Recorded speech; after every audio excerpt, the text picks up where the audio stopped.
Kış yaklaşırken yani araca ne gibi bakımlar yapılır? Kış yaklaşırken özellikle ilk başta antifriz, kış deyince antifriz akla geliyor. Aracın içindeki sıvının donmaması için öncelikle antifriz derecesini ölçtürmeleri lazım.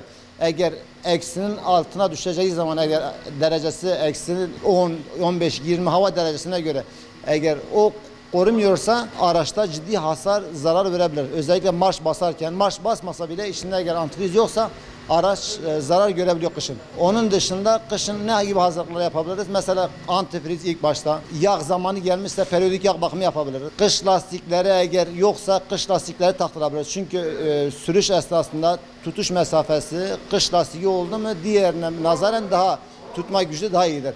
Karlı havalarda, yağışlı havalarda kış lastiği tutma gücü diğerine göre daha kat ve kat farklıdır. Uzun yolda kış daha şu anda biz kısa kolu giyiyoruz. Daha kış var.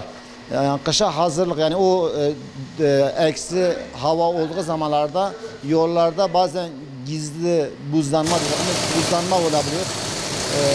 O buzlanma döneminde o yüzden yolda çok dikkatli gitmeleri gerekiyor. Sürüş mesafelerini takip etmeleri gerekiyor. Antifrizini, yağını, balatalarını özellikle kontrol etmeleri gerekiyor. Çünkü balata bitmiş bir aracın fren boşalmasına sebebiyet veriyor. Mesela bu araçta fren boşalmış. Balatası bitmiş diye fren boşalmış.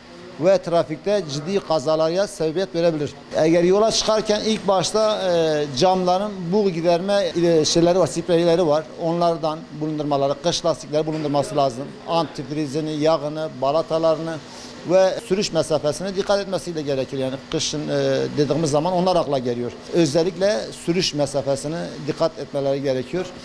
Sadece önde giden aracı değil, aynı zamanda arkadakini de acil bir fren yaptığınız zaman arkadaki de gelip sana çarpar. O yüzden çok dikkat etmek lazım yani trafikte.